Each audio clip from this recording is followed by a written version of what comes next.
पिछले लेक्चर में हम लोगों ने प्रिंसिपल ऑफ सुपरपोजिशन डिस्कशन किया था। प्रिंसिपल ऑफ सुपरपोजिशन का डिस्कशन किया था और आपको बताया गया था कि प्रिंसिपल ऑफ सुपरपोजिशन क्या होता है।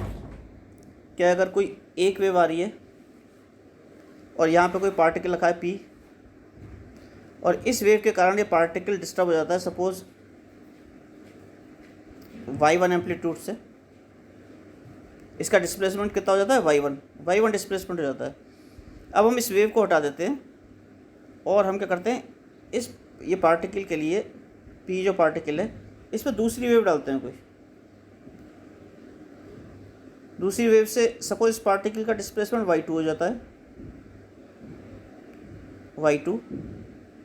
फिर हम क्या करते हैं, दोनों इस वेव को भी हटा देते हैं और दोनों वेव एक साथ डालते हैं। अब हमने क्या किया, ये पहली वाली वेव थी और ये क्या थी, ये दूसरी वाली वेव थी, दोनों को एक साथ डाल दिया और पार्टिकल यहाँ पे था p। तो प्रिंसिपल ऑफ सुपरपोजिशन कहता है कि अब जो पार्टिकल का डिस्प्लेसमेंट y होगा वो algebraic sum of y1 plus y2 होगा। ये लास्ट लेक्चर में आपको समझा दिया गया था। So y will be equal to y1 plus y2। और मैथमेटिकली अगर देखें तो वेव किससे रिप्रेजेंट की जाती है, वेव फंक्शन से रिप्रेजेंट की जाती है। अगर किसी एक वेव का वेव फंक्शन y1 है, जैसे ही बताया था y1, wave function is generally function of position and time. Wave function क्योंकि वेव किसके हिसाब से बदलती है, पोजीशन के हिसाब से और टाइम के हिसाब से, स्थिति और समय के हिसाब से। तो वेव फंक्शन भी स्थिति और समय पे डिपेंड करता है। तो पहली वेव का वेव फंक्शन या डिस्प्लेसमेंट भी कह सकते हैं आप। Suppose the displacement due to first wave is y1 which is a function of x and t, and suppose the displacement of the particle due to the second wave is y2 which is again a function of position and time x and t. Then if both the waves are traveling simultaneously in the medium, then the displacement of the particle y will be the algebraic sum of those y1 plus y2, and this is shown here as y is equal to y1 plus y2. This is the principle of superposition. और जो waves इस principle of superposition को follow करती हैं या ओबे करती हैं वो लीनियर वेव्स कहलाती हैं। अब इसे हम थोड़ा सा और एलाबोरेट करते हैं और इनका प्रिंसिपल ऑफ सुपरपोजिशन का मैथमेटिकल ट्रीटमेंट दिखाते हैं कि किस तरह से दो वेव हम मानते हैं, कैसे दो वेव आ रही हैं, और उसी से हम इंटरफेरेंस समझाएंगे थोड़ा सा। तो इस अब नेक्स्ट टाइटल है आपका interference of harmonic waves. Harmonic waves क्या होती हैं, ये मैंने आपके ग्रुप पे अभी एक सेंटेंस डाला है हार्मोनिक वेव्स के। हार्मोनिक वेव्स वो वेव्स होती हैं जिनकी फ्रिक्वेंसी एक दूसरे की इंटीग्रल मल्टीपल होती है। सपोज किसी वेव की फ्रिक्वेंसी f है, स्मॉल f, वैसे आप 12th तक तो f से रिप्रेजेंट करते थे फ्रिक्वेंसी। अब हम इन क्लासेस में बीएससी में फ्रिक्वेंसी को न्यू से रिप्रेजेंट करेंगे, फ्रिक्वेंसी न्यू, इस तरह से फ्रिक्वेंसी न्यू। तो फ्रिक्वेंसी किसी की न्यू है किसी वेव की, और दूसरे की टू टाइम्स न्यू है। एक वेव की न्यू है, दूसरे की क्या है फ्रिक्वेंसी 2 टाइम्स न्यू। तीसरे वेव की सपोज 3 टाइम्स न्यू है, फोर्थ वेव की सपोज 4 टाइम न्यू है, किसी की है 8 टाइम्स न्यू, मतलब इस तरह की फ्रिक्वेंसी हैं। Then all these waves will be harmonic waves, क्योंकि इनकी फ्रिक्वेंसीज एक दूसरे की इंटीग्रल मल्टीपल हैं। तो वो वेव जिनकी फ्रिक्वेंसी बेसिक वेव की इंटीग्रल मल्टीपल होती है, they are harmonics to basic wave, जो सबसे पहले वेव ली जाएगी। तो हमारे पास सपोज इस चीज़ को, प्रिंसिपल ऑफ सुपरपोजिशन को और इंटरफेरेंस को समझाने के लिए हम दो वेव लेते हैं और मान लिया दोनों वेव्स का वेव फंक्शन है, एक का है y1 is equal to this a sine kx minus omega t, दूसरे का है y2 is equal to a sine kx minus omega T minus pi. इसका मतलब y1 एक का डिस्प्लेसमेंट हो गया, y2 दूसरे का डिस्प्लेसमेंट हो गया, a एम्पलीट्यूड, दोनों के एम्पलीट्यूड देखो बराबर हो गए। इसका मतलब हमने दोनों वेव्स के एम्पलीट्यूड बराबर लिए हैं। दोनों में ओमेगा है, ओमेगा पहले में भी ओमेगा, दूसरे में भी ओमेगा है। इसका मतलब दोनों की फ्रिक्वेंसी भी बराबर है। पहले में k है, दूसरे में भी k है। आपको पता है k इज इक्वल टू 2π/λ होता है। इसका मतलब दोनों वेव्स की वेवलेंथ भी बराबर है, क्योंकि दोनों में के वन इज इक्वल टू के टू ले रखा है, के ले रखा है, हमने रखा है के वन इज इक्वल टू के टू इज इक्वल टू के, दोनों में के यूज़ कर रखा है। इसी तरह से हमने यूज़ कर रखा है omega one is equal to omega two is equal to omega ले रखा है।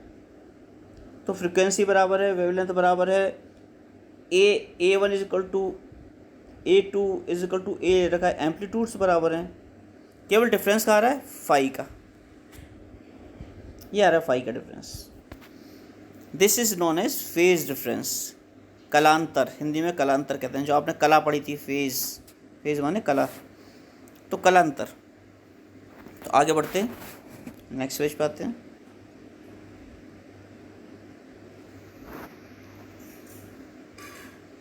ये दो वेव दिखा रखी है, अभी मैं इस चित्र को ज़्यादा डिस्कस नहीं करूँगा। ये अभी जो इक्वेशन दिखाई थी उनका चित्र है, एक है y1 और दूसरा है y2। तो ये y1 वेव है ये वाली, और y2 क्या है, ये वाली वेव है। दोनों की देखो फ्रिक्वेंसी सेम है बेटा, और दोनों के एम्पलीट्यूड सेम है। पहली वाली वेव का y1 का यहाँ से यहाँ तक का डिस्टेंस जो है, दूसरी वेव का यहाँ से यहाँ तक के डिस्टेंस के बराबर है। वेवलेंथ सेम है, फ्रिक्वेंसी सेम है, एम्पलीट्यूड का है ये यहाँ से यहाँ तक, लेफ़्ट साइड में जो एरो लगाया मैंने, दोनों के एम्पलीट्यूड बराबर है।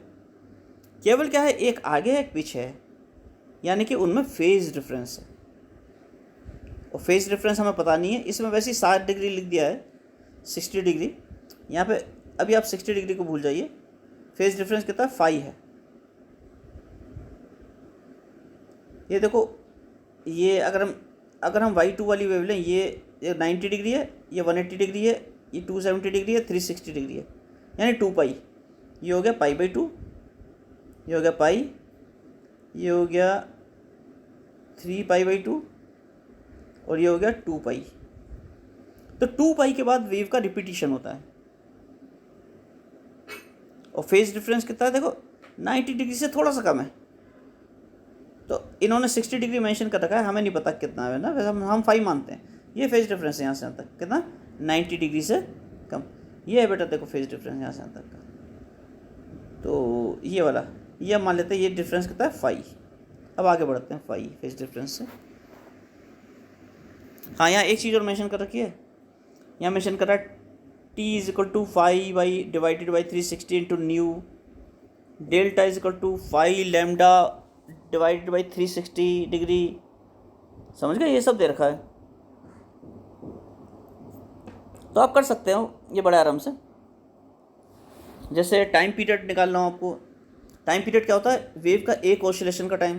तो अगर पहली वाली वेव लें y2, जो सॉलिड लाइन दिखा रखी है, तो इसका टाइम पीरियड क्या होगा, यहाँ से यहाँ तक जाने में लगा समय, ये होगा t2। दूसरी वेव का टाइम पीरियड क्या होगा, यहाँ से यहाँ तक जाने में लगा समय, ये क्या है, t1। और डिग्री कितना चेंज हो रहा है, फेज कितना चेंज हो रहा है यहाँ से यहाँ तक, एक टाइम पीरियड में कितना चेंज होता है, 2 पाई।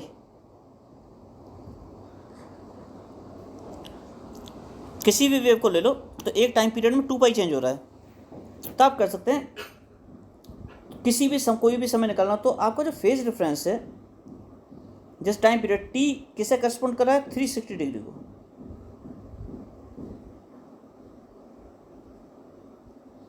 लैम्डा किसे करस्पॉन्ड कर रहा है, 360 डिग्री को, क्योंकि लैम्डा यहाँ से यहाँ तक का समय, लैम्डा 2, लैम्डा 1 और लैम्डा 2 बराबर है। यहाँ t1 और t2 भी बराबर है, ध्यान रखिएगा, क्योंकि हमने वेव्स के लिए सेम फ्रिक्वेंसी के लिए हैं।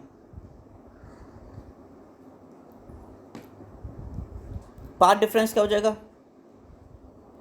फेज डिफरेंस ये हो गया, इसके करस्पॉन्डिंग पाथ डिफरेंस ये हो गया। तो इस तरह से आप निकालेंगे। आगे बढ़ते हैं, अभी समझाएंगे। तो प्रिंसिपल ऑफ सुपरपोजिशन क्या कहता है, प्रिंसिपल ऑफ सुपरपोजिशन कहता है कि जो दो वेव थी y1 और y2, ये y1 है और ये y2 है। तो y1 y2 जब मीडियम में जाएंगी तो रिजल्टेंट डिस्प्लेसमेंट कितना होगा, इनके कारण रिजल्टेंट डिस्प्लेसमेंट होगा y is equal to y1 plus y2। ये प्रिंसिपल ऑफ सुपरपोजिशन कहता है। तो यहाँ y1 की और y2 की वैल्यू रख दीजिए, ये वैल्यू रख दी। ये सब वैसे आप 12th क्लास में पढ़ चुके हैं काफ़ी कुछ। y1 y2 की वैल्यू रख दी, तो ये फॉर्म आ गई sine C plus sine D. जो ट्रिग्नोमेट्रिकल रिलेशंस होते थे ना, sine C plus sine D, sine C plus cos C plus cos D, इस तरह के फॉर्मूले होते थे जो आपने ट्रिग्नोमेट्री में रेशियो एंड आइडेंटिटीज पढ़ी थी, उसमें फार्मूले होते थे इस तरह के। तो उसी फार्मूले से खोल दिया हमने। क्या मान लिया हमने? इस चीज़ को तो सी मान लिया, कैपिटल सी, और इस चीज़ को कैपिटल डी मान लिया। तो sine C plus sine D का फॉर्मूला आ गया। तो 2 टाइम्स ए तो यहाँ पे है ही, 2 times cos C minus D by 2 into sine C plus D by 2। यह फॉर्मूला लगा दिया तो ये आ गया, ये आ गया। तो आपका फाइनल फॉर्मूला ये आ गया। अच्छा, इसमें कुछ किताबों में अलग भी ले सकते हैं वाई वेव को। जैसे हमने y1 क्या लिया था? हमने y1 लिया था a sine kx minus omega T, ऐसे लिया था। तो कुछ किताबों में ले सकते हैं k1 ओमेगा 1 टी और y2 is equal to a sine k2x minus omega 2 T, ऐसे भी ले सकते हैं कुछ किताबों में। तो उसमें जब sine C plus sine D लगाएंगे तो क्या आ जाएगा?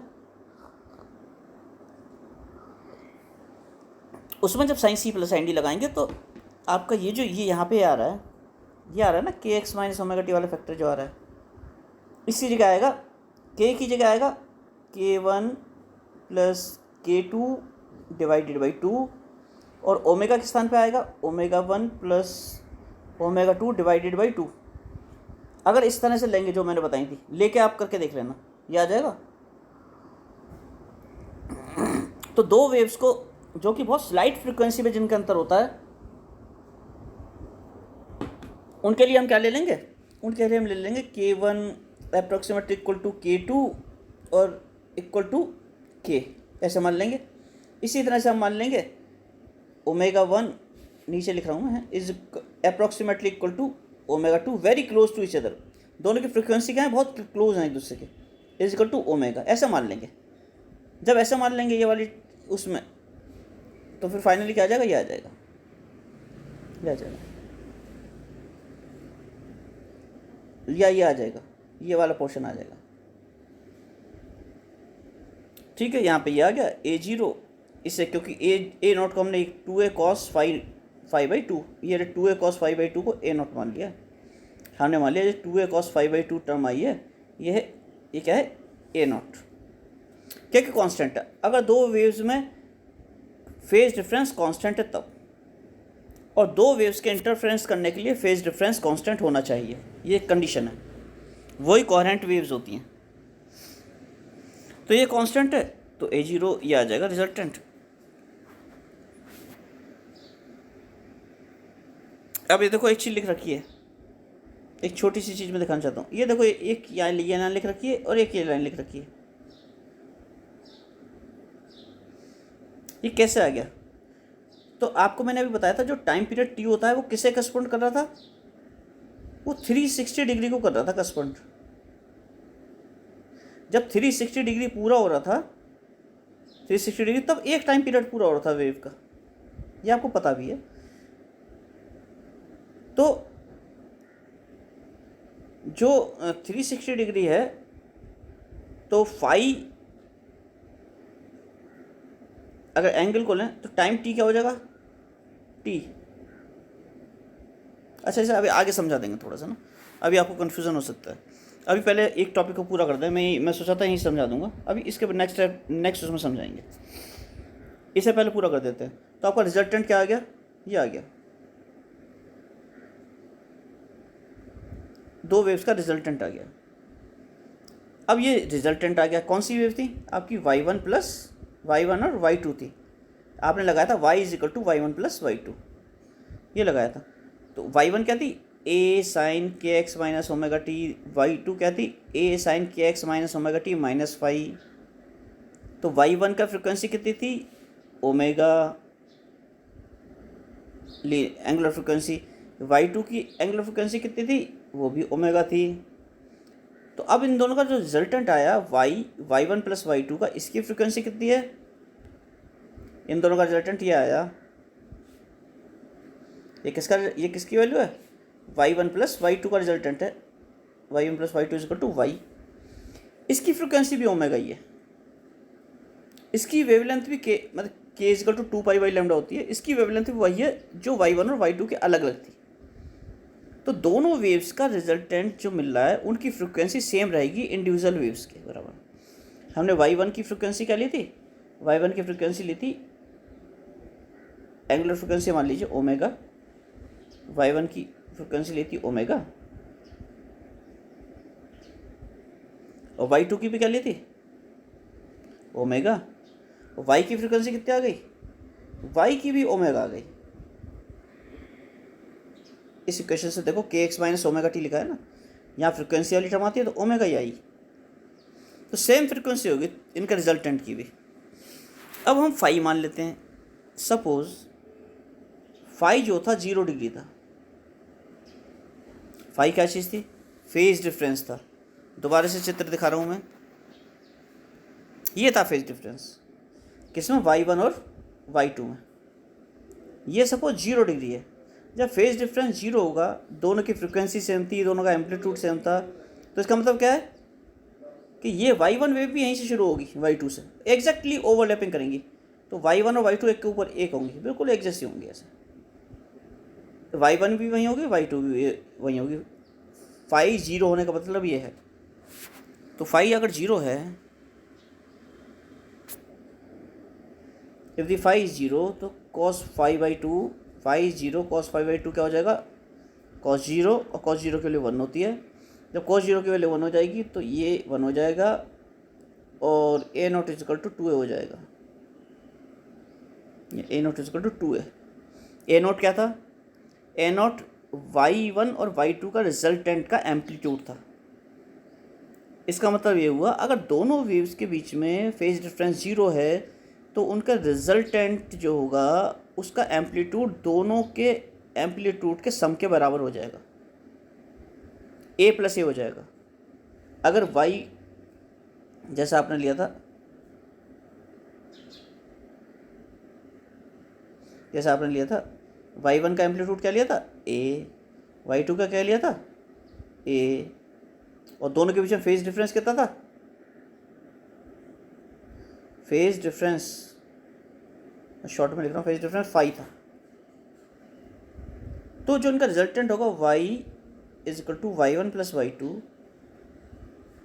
इसका एम्पलीट्यूड कितना था, इसका एम्पलीट्यूड आ गया 2a, अगर फेज डिफरेंस फाई क्या है 0, यानी ये दोनों अगर एक दूसरे के ऊपर हैं, और वो क्लियर, वो अंडरस्टूड भी है, अगर एक दूसरे के ऊपर होंगी, बिल्कुल सही। देखो इस चित्र से, अगर y1 भी यही है, ये तो y2 है, ये y2 है, अगर y1 भी एग्जैक्टली इसके ऊपर है, y1 मान लिया यहाँ पे ओवरलैप कर रहे हैं, तो रिजल्टेंट क्या होगा, हर पॉइंट पे डबल डबल हो जाएगा। तो इस पॉइंट पे क्या हो जाएगा, इस पॉइंट पे भी डबल हो जाएगा, y1 और y2 दोनों जुड़ जाएंगे, इसलिए डबल हो जाएगा, डिस्प्लेसमेंट डबल हो जाएगा, एम्पलीट्यूड डबल हो जाएगा। तो जब फाई इज इक्वल टू 0 है, फेज डिफरेंस 0 है, तो रिजल्टेंट एम्पलीट्यूड क्या होगा, 2 टाइम्स द ओरिजिनल एम्पलीट्यूड आ गया, 2 टाइम्स द ओरिजिनल एम्पलीट्यूड। दोनों वेव्स क्या होंगी, फेज में होंगी, और इसी को क्या कहते हैं, दोनों वेव्स क्या होंगी, फेज में होंगी, और इसी को कहते हैं हम कंस्ट्रक्टिव इंटरफेरेंस।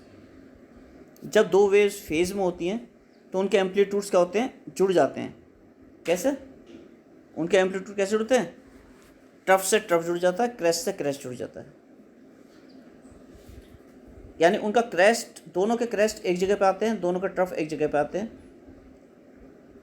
श्रृंग और गर्त, श्रृंग और गर्त, ट्रफ माने श्रृंग और क्रेस्ट माने गर्त, तो दोनों के श्रृंग एक जगह पे आते हैं, दोनों के क्या आते हैं, गर्त एक जगह पे आते हैं, तो उनका एम्पलीट्यूड नेगेटिव डायरेक्शन में भी डबल हो जाता है और पॉजिटिव डायरेक्शन में भी डबल हो जाता है। तो दोनों वेव्स ये किस कंडीशन में आ गया डबल, जब फाई इक्वल टू 0 था। अब आपको पता है कि वेव्स जो होती हैं वो अपनी शेप को रिपीट करती है 2 पाई रेडियंस के बाद। आपने देखा था ऐसे वेव जा रही थी, ये मैंने एक टाइल बना ली, ये वेव जा रही है ऐसे ऐसे। तो देखो यहाँ से यहाँ तक 2 पाई हो गया, 2 पाई के बाद देखो फिर रिपीटेशन शुरू हो गया, फिर 2 पाई के बाद फिर रिपीटेशन शुरू हो गया। तो हर वेव 2 पाई के बाद रिपीटेशन शुरू करती है।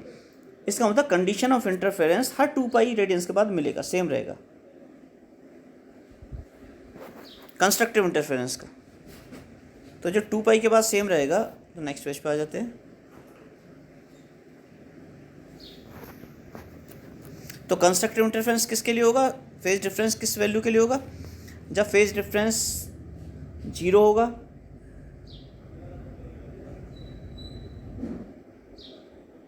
जब फेज डिफरेंस 0 होगा तब कंस्ट्रक्टिव इंटरफेरेंस हो रहा है, अभी हमने बता दिया आपको। जब फेज डिफरेंस 2 पाई हो जाएगा तब भी फेज डिफरेंस होगा, क्योंकि 2 पाई बाद वो रिपीट करती है वेव।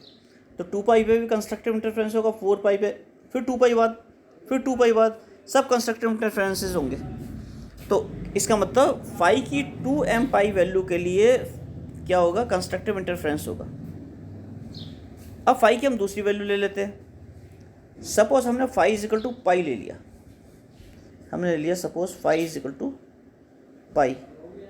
जब phi is equal to pi ले लिया तो कॉस 5/2 की वैल्यू क्या हो जाएगी, कॉस 5/2 माने कॉस पाई/2, और कॉस पाई/2 0 होता है। कॉस पाई/2 0 हो जाएगा तो ए नोट क्या था, ए नोट था 2a कॉस 5/2 यानी 0, 2a इंटू 0 0। तो जब फाई इज इक्वल टू पाई है तो a 0 0 हो जाएगा, या a भी 0 हो जाएगा, a 0 नहीं होगा, a 0 0 होगा। यहाँ पे एक थोड़ा सा मिसप्रिंट है, वैसे मैं अभी सही करवाता हूँ। एक और था ऊपर अभी आया था, मैं मिसप्रिंट को सही करवा रहा हूँ जरा, आपको ऊपर आता हूँ मैं दोबारा। यहाँ पे देखो बेटा, यहाँ पे kx ये सही है, -ωt सही है, यहाँ पे kt नहीं है, ये kx है t की जगह, यहाँ पे x आएगा, ये करेक्ट कर लीजिए। और यहाँ पे नीचे वाली लाइन में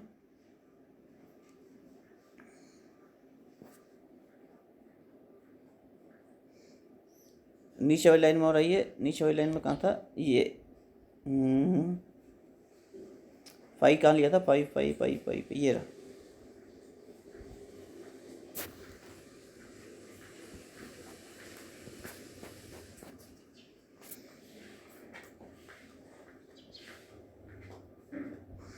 जब फाई की वैल्यू पाई होगी तो 5/2 क्या होगा, कॉस 5/2 0 होगा। और फिर ये जो a इज इक्वल टू 0 लिखा है, ये a nought is equal to 0 हो जाएगा, यानी रिजल्टेंट वेव का एम्पलीट्यूड 0 हो जाएगा। और ये आपको पता भी लग रहा है क्लियर कट कि ये 2 वेव दिखा रखी हैं। ये अगर वेव्स अलग अलग फ्रिक्वेंसी की हैं, जैसे इसमें दिख रही हैं आपको,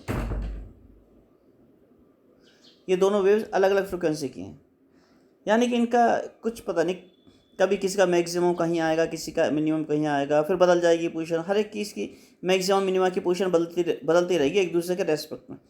तो ये ना इंटरफेरेंस नहीं दे सकते, कंस्ट्रक्टिव डिस्ट्रक्टिव कुछ नहीं दे सकते। कौन सा दे सकते हैं, वेव्स जो फेज में हो।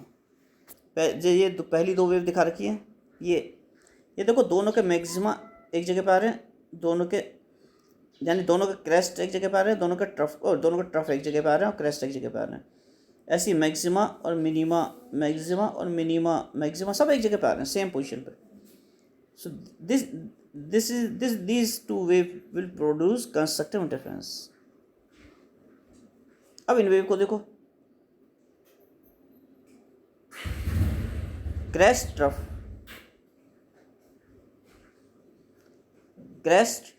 नीचे वाला क्रेस्ट ऊपर का ट्रफ, इसमें ऊपर का क्रेस्ट था नीचे का ट्रफ था, क्रेस्ट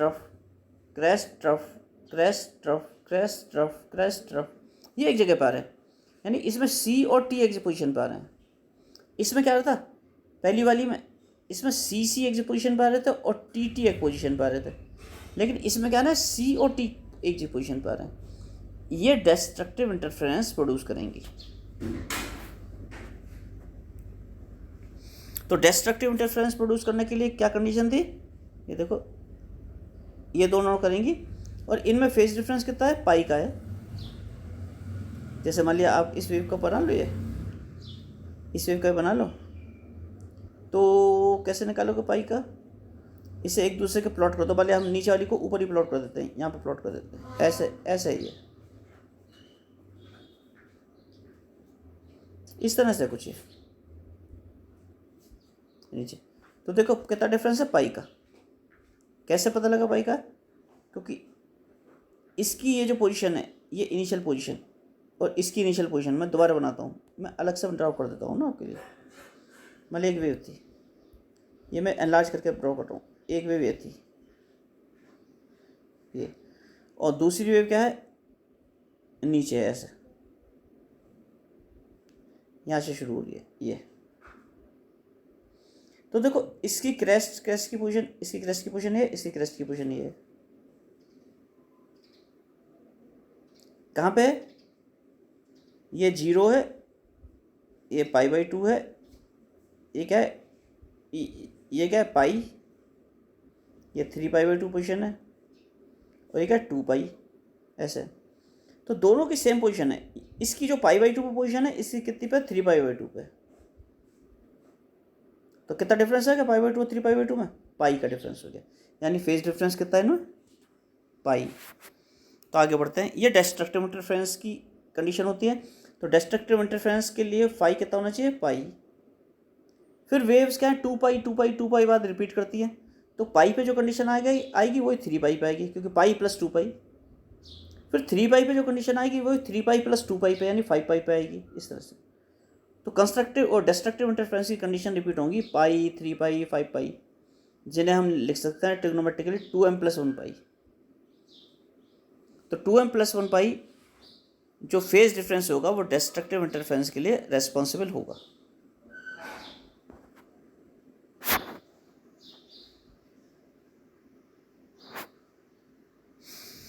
तो आपकी इंटरफेरेंस की कंडीशन क्या हो गई? इंटरफेरेंस की कंडीशन हो गई कि फेज डिफरेंस कांस्टेंट होना चाहिए। The two waves must maintain a constant phase difference.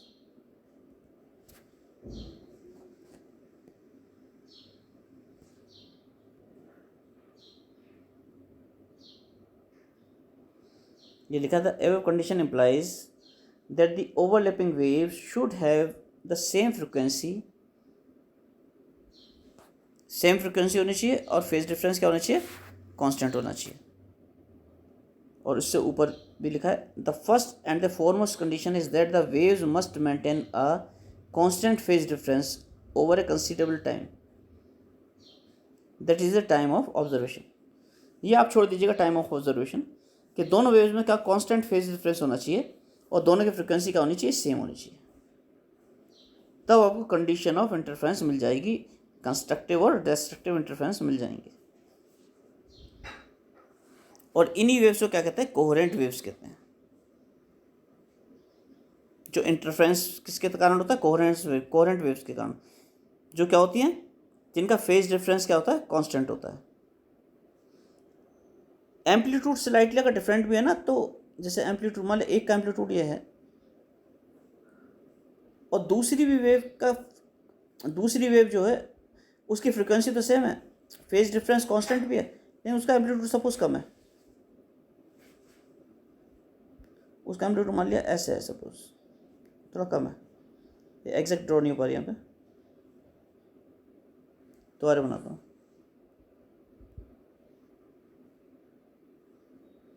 मान लिया एक वेव ऐसे है और दूसरी वेव क्या है, फेज डिफरेंस तो है उसमें, लेकिन उसका एम्पलीट्यूड थोड़ा सा, लेकिन उसका क्या है, एम्पलीट्यूड थोड़ा सा यहाँ आएगी, ऐसे कम है।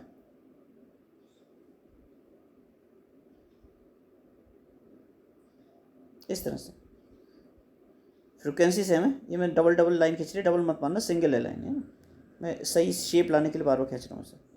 तो एक वेव ऐसी है, तो इनमें फेज डिफरेंस तो कांस्टेंट हो गया, लेकिन के एम्पलीट्यूड डिफर कर रहे हैं, इसलिए जो वो होगा ना, क्रेस्ट इनके साथ होंगे, इनके ट्रफ भी साथ पड़ेंगे, क्रेस्ट भी साथ पड़ेगा, मतलब मैक्सिमम और मिनिमम पोजीशन आ जाएगी इनकी साथ, थोड़ा सा फेज डिफरेंस बना रहेगा। तो इसमें क्या होगा, एग्जैक्ट डार्क और एग्जैक्ट ब्राइट नहीं मिलेंगी फ्रिंज, जब वेव्स बिल्कुल एक दूसरे के ऊपर होती हैं कंस्ट्रक्टिव इंटरफेरेंस में। मतलब वेव एक ऐसे थी और दूसरी भी बिल्कुल यही है, उसका एम्पलीट्यूड बिल्कुल बराबर है, तो कंस्ट्रक्टिव इंटरफेरेंस बन जाएगा। और अगर दूसरी का बिल्कुल अपोजिट है और एग्जैक्ट फ्रिक्वेंसी है, तो जितना इसका एम्पलीट्यूड पॉजिटिव डायरेक्शन में, इतना एम्पलीट्यूड नेगेटिव डायरेक्शन में होगा, तो रिजल्टेंट क्या हो जाएगा, जीरो। इसलिए डार्क बैंड बिल्कुल डार्क मिलेंगे और ब्राइट, ये डार्क बैंड बिल्कुल डार्क मिलेगा और ब्राइट बैंड बिल्कुल क्या मिलेगा, ब्राइट मिलेगा। लेकिन अगर एम्पलीट्यूड में डिफरेंस होगा तो डार्क बैंड परफेक्टली डार्क नहीं होंगे और ब्राइट बैंड परफेक्टली ब्राइट नहीं होंगे। तो इस लेक्चर को हम यहीं ख़त्म करते हैं। इसके आगे का नेक्स्ट लेक्चर में डिस्कशन होगा।